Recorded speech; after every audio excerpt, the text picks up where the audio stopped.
Hello friends. इस video में हम आपको एक असाइनमेंट सॉल्व कराने वाले हैं। वीडियो स्टार्ट करने से पहले हमारी एक रिक्वेस्ट है कि यदि आप हमारे चैनल पर नए हैं तो चैनल को सब्सक्राइब करें और बेल आइकन को प्रेस करना ना भूलें।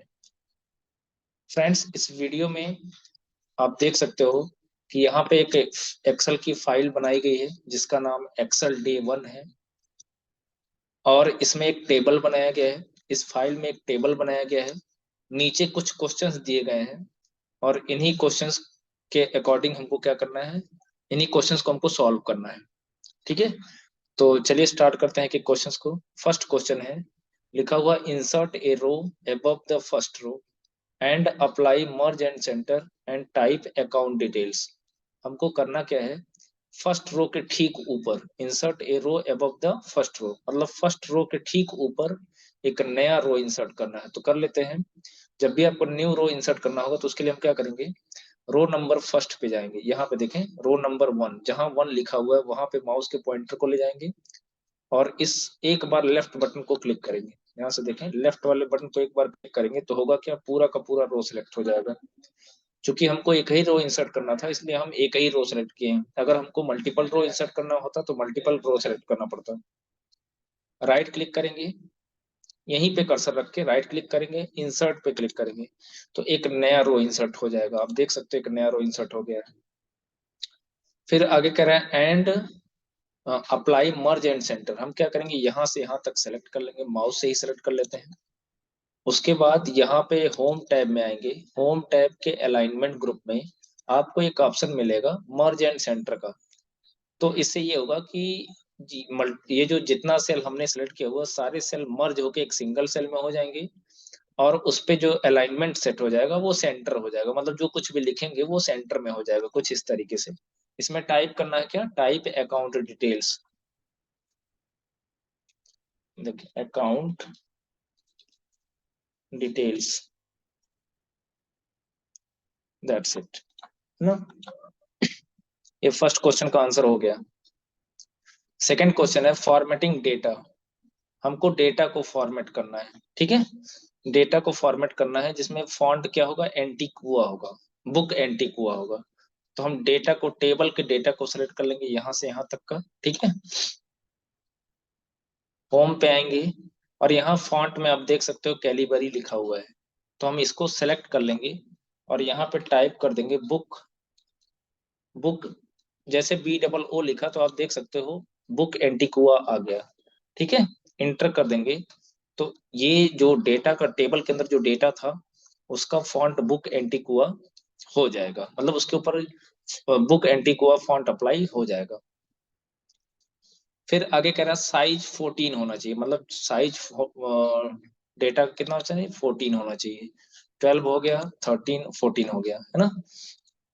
अब यहाँ पे देखिए हैज सिंबल आ गया। हैज सिंबल आने का मतलब ये है कि जो सेल का साइज है, सेल का विड्थ है वो छोटा है, डेटा की साइज बड़ा है ना। जब जब हैज सिंबल आए तो आप एक काम करिएगा, बस यहीं पे ए और बी कॉलम के बीच में हम आएंगे और इस पर डबल क्लिक कर देंगे। तो डबल क्लिक करने से देखिए बहुत बड़ा विड्थ हो गया। हम इसको थोड़ा सा ऐसे ड्रैग करके छोटा कर लेंगे। ठीक है, इस तरीके से। डबल अंडरलाइन, डबल अंडरलाइन, फिर लिखा font colour red for heading.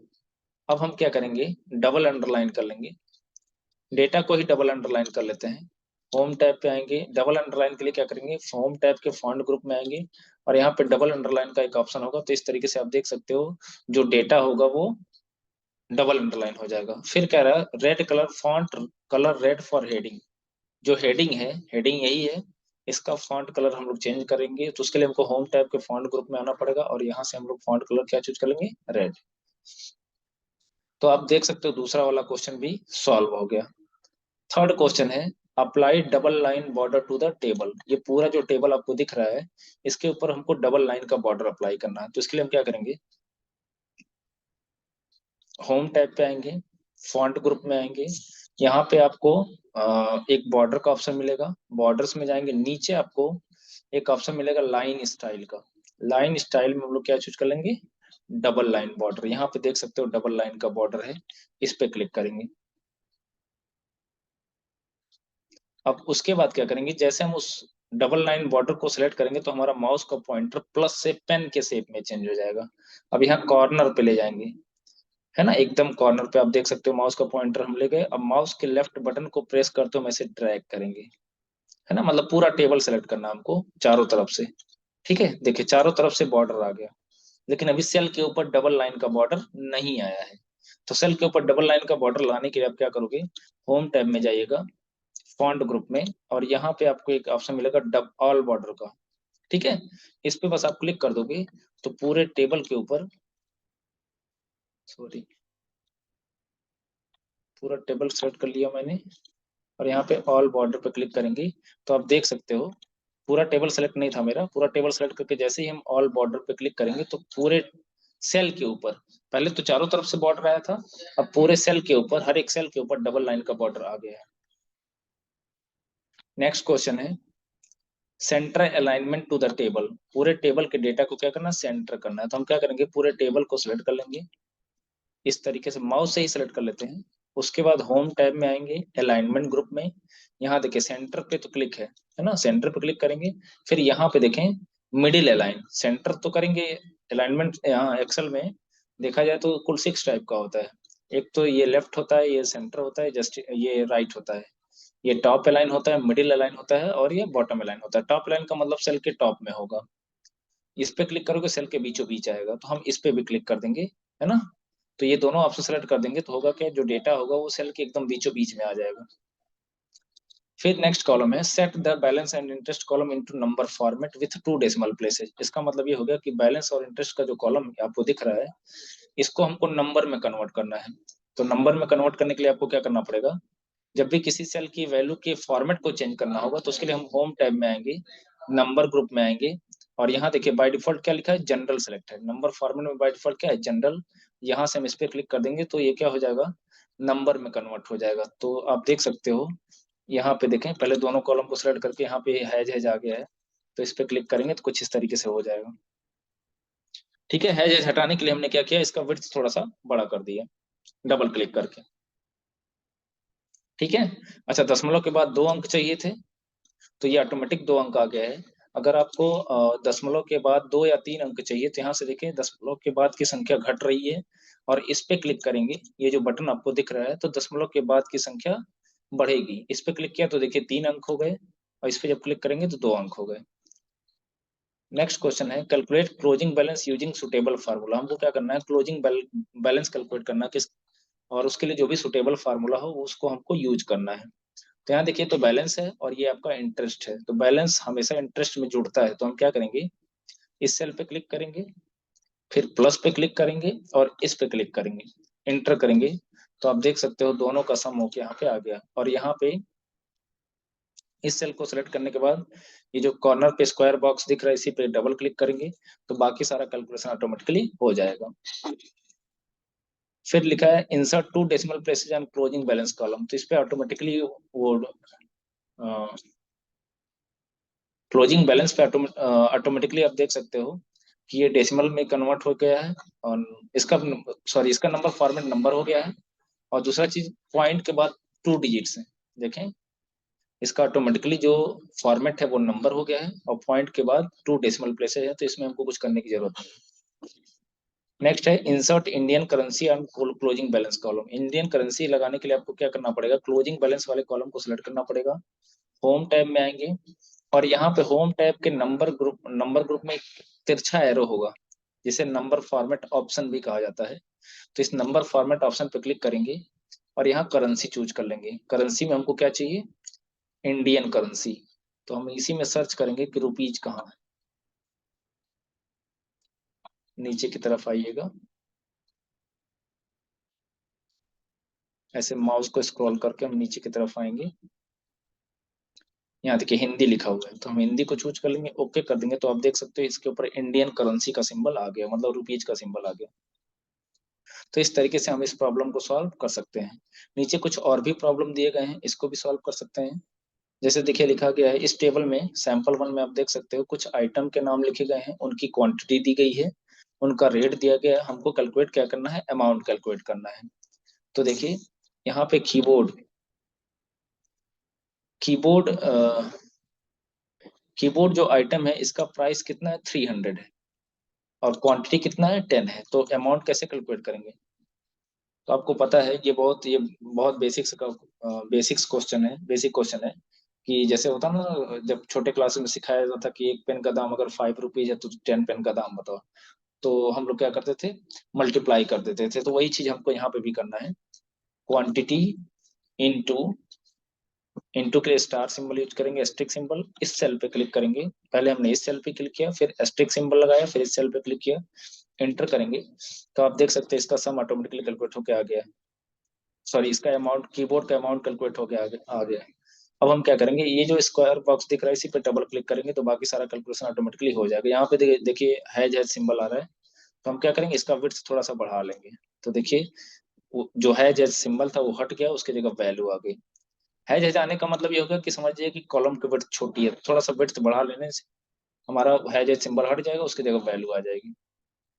फिर कह रहा है 10% का डिस्काउंट कैलकुलेट करना, किसके ऊपर, अमाउंट के ऊपर। तो कैसे कैलकुलेट करेंगे, इज इक्वल टू, आपको ये भी ध्यान देना होगा कि एक्सेल में कोई भी फंक्शन हो, फार्मूला हमेशा इक्वल साइन से स्टार्ट होता है। तो उसके लिए हम क्या करेंगे, अमाउंट पे क्लिक करेंगे, अमाउंट का 10% निकालना है, तो उसके लिए क्या करेंगे, अमाउंट इंटू 10% लिख देंगे, 10%।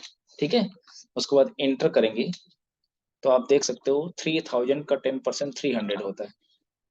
फिर इसी सेल पे क्लिक करके यहाँ कॉर्नर पे आएंगे, जो स्क्वायर का बॉक्स बन रहा है इस पे रख के डबल क्लिक कर देंगे तो बाकी सारा कैलकुलेशन ऑटोमेटिकली हो जाएगा। इसका भी विड्थ थोड़ा सा बढ़ा लेते हैं, थोड़ा सा और बढ़ाना पड़ेगा, है ना। अब नेट अमाउंट का कैलकुलेट करना है। अब आपको पता है कि डिस्काउंट हमेशा घटाया जाता है, तो अगर कीबोर्ड का दाम 3000 हो रहा है तो डिस्काउंट कितना है, 300 का है। तो हम इसको डिस्काउंट, नेट अमाउंट अगर निकालना है तो डिस्काउंट को घटाएंगे, किसमें से, 3000 में से। तो 3000 पे हमने क्या किया, क्लिक किया, तो D25 आ गया, माइनस इस 300 पे क्लिक करेंगे, एंटर करेंगे। तो आप देख सकते हो अगर 3000 में से 300 घटाएंगे 2700 हो जाएगा। फिर इस पे भी डबल क्लिक करेंगे तो बाकी सारा कैलकुलेशन ऑटोमेटिकली हो जाएगा। अब आते हैं सैंपल नंबर 2 पे। यहाँ पे कुछ एम्प्लॉइयों के नाम दिए गए हैं, यहाँ पे उनका बेसिक सैलरी दिया गया है। हमको कैलकुलेट करना क्या, डीए, टीए, एचआरए और टोटल। तो डीए कैसे कैलकुलेट किया जाएगा, डीए कह रहा है 50% ऑफ बेसिक सैलरी, यानी ये जो बेसिक सैलरी दिया गया है इसका 50% हमको कैलकुलेट करना है, कहाँ पे, यहाँ पे।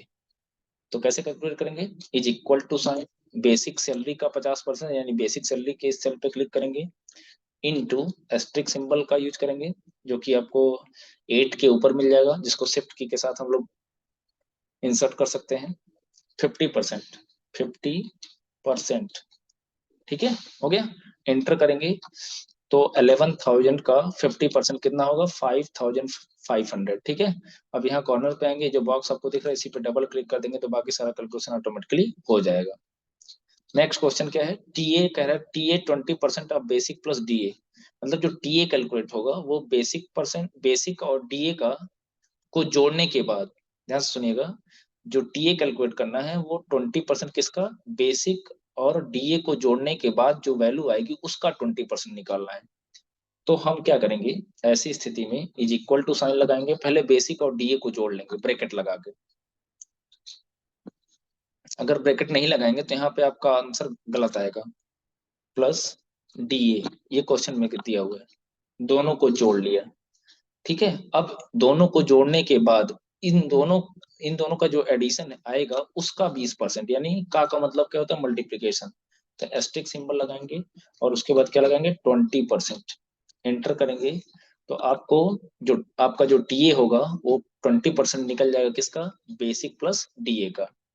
बाकी सारे कैलकुलेशन को ऑटोमेटिकली हो जाए उसके लिए हम क्या करेंगे, ये कॉर्नर वाला जो बॉक्स दिख रहा है इसी पर डबल क्लिक करेंगे, या हम दूसरा तरीका भी बताते हैं, इसको यहाँ से यहाँ तक सेलेक्ट कर लीजिएगा और कीबोर्ड से प्रेस करिएगा कंट्रोल प्लस डी, कंट्रोल के साथ डी, याद रखिएगा, कंट्रोल के साथ डी। फिर नेक्स्ट क्वेश्चन है, एचआरए कैलकुलेट करना है, किसका, हाफ ऑफ बेसिक, मतलब बेसिक सैलरी का हाफ कैलकुलेट करना है। तो इसके लिए क्या करेंगे, is equal to, basic salary आपका ये है, हाफ का मतलब होता है बाई टू, आधा। तो ठीक है, तो हम बाई टू कर देंगे तो इसका बेसिक्स भी कैलकुलेट हो जाएगा। ये बहुत सिंपल कैलकुलेशन है जिसको ड्रैग करके हम इस तरह बाकी सारे कैलकुलेशन को करने के लिए हमने क्या किया, सिंपली यहाँ पे माउस के लेफ्ट बटन को प्रेस करते हुए ड्रैग कर दिया तो बाकी सारा कैलकुलेशन ऑटोमेटिकली हो जाएगा। अब हमको यहाँ पे निकालना है टोटल। टोटल निकालने के लिए आपको क्या करना पड़ेगा, सबको जोड़ना पड़ेगा। सबको जोड़ने का मतलब ये हो गया कि बेसिक को जोड़ेंगे प्लस डीए को जोड़ेंगे प्लस टीए को जोड़ेंगे, सामने सामने सेल की वैल्यू को, प्लस एचआरए को, है ना। आप देख सकते हो कि 25,300, फिर यहाँ पे डबल क्लिक कर देंगे तो बाकी सारा कैलकुलेशन ऑटोमेटिकली हो जाएगा। इसका मतलब समझिए कि जैसे जो अजय राय नाम का एम्प्लॉय है, उसका अगर हमको टोटल सैलरी निकालना है तो उसके लिए हमको क्या करना पड़ेगा, अजय का बेसिक सैलरी, उसी का डीए, उसी का टीए, उसी का एचआरए सब जोड़ देंगे तो उसका हमको टोटल सैलरी मिल जाएगा। ठीक है, नेक्स्ट क्वेश्चन की तरफ बढ़ते हैं। यहाँ पे भी कुछ एम्प्लॉय हैं जो कि अलग अलग डिपार्टमेंट में काम करते हैं। यहाँ पे उनका डेट ऑफ ज्वाइनिंग दिया गया है यहाँ पे, और इनकी बेसिक सैलरी दी गई है। अब क्वेश्चन ये कह रहा है कि हमको डीए कैलकुलेट करना है किसका, 40% किसका, बेसिक सैलरी का। फिर टीए कैलकुलेट करना है किसका, 10% किसका, बेसिक सैलरी का। एचआरए भी कैलकुलेट करेंगे कितना, 15% किसका, बेसिक सैलरी का। और ग्रास सैलरी जो कैलकुलेट होगा वो उसमें क्या करेंगे, हम सबको जोड़ देंगे। तो पहला तो आपको एक काम ये करना है कि आप ऐसा क्या करें कि ये सारी वैल्यू और ये सारी वैल्यू का कैलकुलेशन एक साथ हो गया। एक साथ होने का मतलब ये हो गया कि हम एक एक एम्प्लॉय का डीए निकालेंगे, बाकी सारा उस कैलकुलेशन एक ही साथ में हो जाए। तो हमने एक वीडियो अपलोड किया सेल रेफरेंस पे, उसमें जाके देखिएगा। मिक्स सेल रेफरेंस के केस में मैंने बताया था कि जब भी आपको कोई डेटा ऐसा मिले कि एक डेटा पूरा एक कॉलम में हो और दूसरा डेटा इस तरीके से एक सिंगल रो में हो, तो वहां पे मिक्स सेल रेफरेंस का कॉन्सेप्ट यूज किया जाता है। जैसे हमको करना क्या है कि जो एम्प्लॉय है उसका बेसिक सैलरी का जो जो डीए निकालेंगे, बेसिक सैलरी का कितना 40% यहाँ निकाला जाएगा इस वाले सेल में। फिर बेसिक सैलरी का टीए जो कैलकुलेट होगा 10% वो यहाँ पे निकाला जाएगा। फिर बेसिक सैलरी का जो 15% निकाला जाएगा एचआरए, वो यहाँ पे निकाला जाएगा। ठीक है, तो इसके लिए हम लोग क्या करेंगे, इज इक्वल टू साइन। ध्यान दीजिएगा ये डेटा बेसिक सैलरी कॉलम में दिया गया है और जो परसेंटेज दिया गया वो एक सिंगल रो में दिया गया। तो ऐसी स्थिति में हम क्या करेंगे, बेसिक सेल पे जब क्लिक करेंगे तो अब इस बेसिक सेल पे क्लिक करने के बाद, मतलब जब बेसिक सेल वाले वैल्यू पे क्लिक करेंगे, सेलेक्ट करेंगे, तो उस स्थिति में आप एक काम करिएगा, कॉलम को लॉक कर दिएगा। क्योंकि जब राइट की तरफ मूव करेंगे तो कॉलम चेंज नहीं होना चाहिए, क्योंकि जो बेसिक सैलरी की वैल्यू दी गई है वो एक ही कॉलम में दी गई है, यानी डी वाले कॉलम में दी गई है। ये चीज ध्यान दीजिएगा।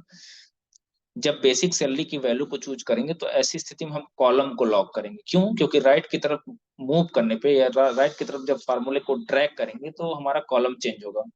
तो कॉलम को चेंज नहीं होने देना है, क्योंकि सारे के सारे बेसिक सैलरी डी वाले कॉलम में ही है। तो ऐसी स्थिति में हम क्या करेंगे, एक बार F4 प्रेस किया तो दोनों लॉक हो गया, मतलब डी के आगे भी डॉलर साइन आ गया, 39 के आगे भी आ गया। एक बार और प्रेस करेंगे तो, एक बार और हमने F4 प्रेस किया तो 39 के आगे डॉलर साइन आ गया, डी के आगे से हट गया।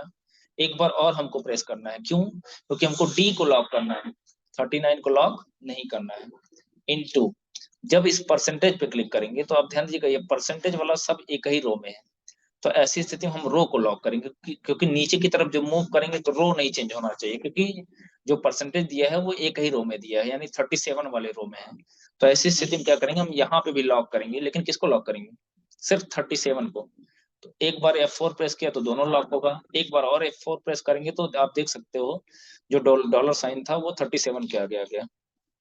मतलब जो वैल्यू कॉलम थी उसके लिए कॉलम को लॉक किया, जो वैल्यू रो में दिया था उसके लिए हमने रो को लॉक कर दिया। एंटर करेंगे। अब इससे बेनिफिट ये हो गया कि हमको बाकी जगह अलग अलग कैलकुलेशन करने की जरूरत नहीं है। जैसे हमने डीए निकाल लिया, अब आपको टीए अलग से फार्मूला नहीं देना है, बस हम सिंपली ड्रैग करके बाकी सारा कैलकुलेशन कर सकते हैं। कैसे, हमने शिफ्ट के साथ एक बार राइट एरो किया, एक बार मतलब यहाँ तक सेलेक्ट कर लेंगे। आप चाहे तो कीबोर्ड से करिए, मन करे तो ऐसे माउस से कर लीजिए। उसके बाद आप प्रेस करिए कंट्रोल के साथ आर, कंट्रोल के साथ आर, तो आप देख सकते हो बाकी सारा कैलकुलेशन हो जाएगा। फिर यहाँ से सिलेक्ट करके हम नीचे की तरफ ट्रैक कर देंगे तो बाकी सारा कैलकुलेशन ऑटोमेटिकली हो जाएगा।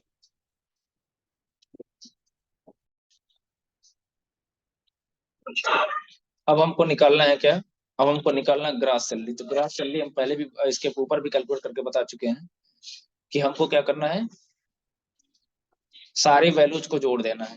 तो जोड़ने के लिए एक तो हमने आपको तरीका बताया हुआ कि सेल का एड्रेस यूज करिए, है ना, मतलब फार्मूले का यूज करिए। दूसरा तरीका होता है फंक्शन का, है ना। फंक्शन के केस में क्या होता है कि जब भी जोड़ना होता है तो हम सम नाम के फंक्शन का यूज करते हैं। ठीक है, फंक्शन क्या होता है, प्री डिफाइंड होता है। फंक्शन बना बनाया फार्मूला होता है जिसका एक नाम होता है, उसी नाम को हमको याद रखना होता है। जब भी उस टाइप का कैलकुलेशन होता है तो उस नाम को हम लिख के, मतलब उस फंक्शन को यूज करके हम कोई भी कैलकुलेशन कर सकते हैं। अच्छा, एक फंक्शन एक ही कैलकुलेशन करता है, ये चीज ध्यान रखिएगा। हमने इसलिए बोल दिया क्योंकि अब एक्सेल में बहुत सारे फंक्शन बना के रखे गए हैं, तो जितने भी फंक्शन बना के रखे गए हैं वो कुछ न कुछ कैलकुलेशन तो परफॉर्म करते ही है ना। तो is equal to sum function, है ना। अब देखिए कह रहा नंबर वन नंबर टू, तो हमको कामा लिखने की जरूरत नहीं है, बस हम क्या करेंगे यहाँ से यहाँ तक का बेसिक सैलरी पे क्लिक करेंगे, फिर माउस के लेफ्ट बटन को प्रेस करते से ड्रैग कर लेंगे, उसके बाद ब्रैकेट बंद कर देंगे। तो ये सारी वैल्यू का सम करके ऑटोमेटिकली दे देगा। बाकी के लिए आप क्या करोगे, रेंज सेलेक्ट कर लेना, सेल सेलेक्ट कर लेना, उसके बाद कंट्रोल डी प्रेस कर देंगे तो बाकी सारा कैलकुलेशन ऑटोमेटिकली हो जाएगा। अब आते हैं एग्जाम्पल नंबर 4 की तरफ। यहाँ पे कुछ स्टूडेंट के नाम हैं जिनके कोर्सेज दिए गए हैं, फीस दी गई है, डाउन पेमेंट दिया गया है, हमको जीएसटी निकालना है। जीएसटी कैसे निकालना है उसके लिए क्वेश्चन नीचे दिया गया है। क्वेश्चन है जीएसटी 18% ऑन फीस, मतलब जो फीस है उसके ऊपर 18%, तो कैसे निकालोगे, is equal to fees into 18%, है ना। एंटर करेंगे तो फीस का 18% आपको जीएसटी मिल जाएगा। इसी पे डबल क्लिक कर देंगे या इसको आप ड्रैग कर दिएगा सिंपली, तो बाकी सारा कैलकुलेशन ऑटोमेटिकली हो जाएगा। नेट कोर्स फीस निकालना है, ये कैसे निकालेंगे, फीस में जीएसटी को जोड़ देना है। क्वेश्चन नंबर 3 देखिए कह रहा है net fees is equal to fees plus GST, तो इसमें हम क्या करेंगे, फीस में हम जोड़ देंगे किसको, फीस कितना है आपका ये है, प्लस जीएसटी, जीएसटी को जोड़ देंगे, एंटर करेंगे तो ये यहाँ पे आपका टोटल सम हो जाएगा। इसके बाद इसको भी क्या करेंगे, हम ड्रैग कर देंगे, ठीक है। फिर है फीस ड्यू, फीस ड्यू कैसे निकालेंगे, नेट फीस में से हम डाउन पेमेंट को घटा देंगे तो हमको नेट फीस हमको सॉरी फीस ड्यू पता चल जाएगा, कितना फीस बकाया है ये अगर जानना है तो हम क्या करेंगे, नेट कोर्स फीस में से डाउन पेमेंट को घटा देंगे, तो ये हो गया हमारा नेट कोर्स फीस माइनस। अच्छा पहले भूल के भी कभी भी डाउन पेमेंट पे मत क्लिक करिएगा, नहीं तो रिजल्ट आपका माइनस में आएगा। पहले हमने नेट कोर्स फीस पे क्लिक किया, फिर डाउन पेमेंट पे क्लिक करेंगे तो आपका फीस ड्यू यहाँ से कैलकुलेट हो जाएगा। यहाँ पे एक और एग्जांपल है जहाँ पे कुछ स्टूडेंट की आईडी है, उनके सब्जेक्ट के मार्क्स हैं, और यहाँ पे हमको क्या निकालना है, टोटल निकालना है। तो टोटल कैसे निकालेंगे, अभी भी हमने बताया था एक फंक्शन होता है जब भी जोड़ना होता है सम, तो लिखेंगे SUM, फिर पैरेंथेसिस ओपन करेंगे, मतलब छोटा वाला ब्रैकेट ओपन करेंगे, उसके बाद हम यहाँ पे रख के हम ऐसे ड्रैग कर देंगे, रेंज देते हैं वास्तव में कि कहाँ से कहाँ तक जोड़ना है। तो रेंज में हमेशा फर्स्ट सेल का एड्रेस, कॉलम लास्ट सेल का एड्रेस, यही दो चीजें दी जाती हैं। फर्स्ट सेल का एड्रेस का मतलब B59, B59 में 85 है, और E59 का मतलब साइंस है। ब्रैकेट बंद करेंगे, सॉरी,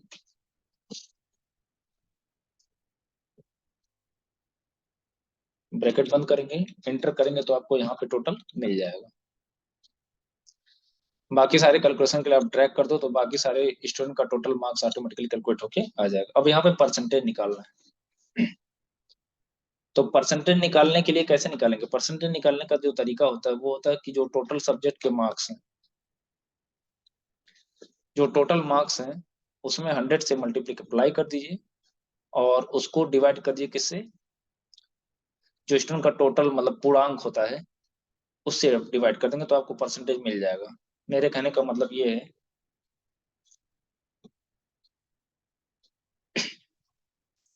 कि ये स्टूडेंट का टोटल मार्क्स है, जो मतलब गेन मार्क्स है, तो हम इस पे क्लिक करेंगे और इसमें हम मल्टीप्लाई करेंगे किससे, 100 से, और इसको फिर से डिवाइड करते हैं किससे, 400 से, क्योंकि कितने सब्जेक्ट्स हैं, 4 सब्जेक्ट हैं, तो हर एक सब्जेक्ट का मार्क्स अगर 100 है तो जो टोटल मार्क्स होगा कितना होगा, 400 मार्क्स होगा, और स्टूडेंट द्वारा जो गेन्ड मार्क्स है वो कितना है, 266 है।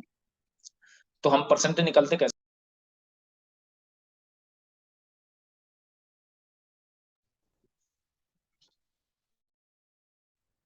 मल्टीप्लाई करते हैं किससे, 100 से, फिर उसको डिवाइड कर देते हैं किससे, 400 से, तो आप देख सकते हैं यहाँ पे परसेंटेज निकल गया है, ठीक है।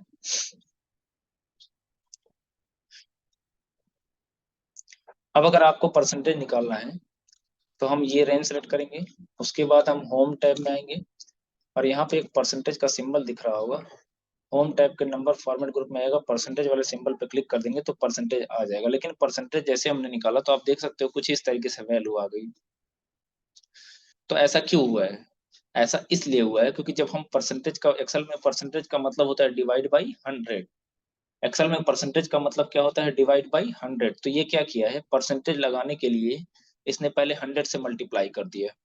यही कारण है कि जो वैल्यू 66.50 थी वो 6650 हो गई। तो ऐसी स्थिति में अगर हमको एग्जैक्ट में परसेंटेज चाहिए तो आपको एक काम करना होगा, ये जो हमने वैल्यू लिखा है ना, फार्मूला लिखा है, इसी में एक बार और आप 100 से डिवाइड कर दीजिए। ठीक है, इसी में आप एक बार 100 से डिवाइड कर दीजिए। क्यों? क्योंकि जो 100 से मल्टीप्लाई हो जा रहा है ना, जब 100 से डिवाइड कर देंगे तो 100 से मल्टीप्लाई 100 से डिवाइड मतलब दोनों जीरो कट जाएगा, तो हमको परसेंटेज भी मिल जाएगा और हमारे रिजल्ट के ऊपर भी कोई असर नहीं पड़ेगा, आप देख सकते हो। ठीक है, तो इस तरीके से हम लोग इस असाइनमेंट को सॉल्व कर सकते हैं। एक्चुअली में ये प्रैक्टिस एग्जांपल है, जिसके जिसके ऊपर प्रैक्टिस करके करते हुए आप सिंपल कैलकुलेशन इस तरीके से परसेंटेज कैसे निकाला जाता है वो आप आसानी से कर सकते हो। परसेंटेज कैसे निकाला जाता है, जोड़ा कैसे जाता है। ठीक है, तो इस वीडियो में इतना ही, मिलते हैं नेक्स्ट वीडियो में। Thank you for watching my this video.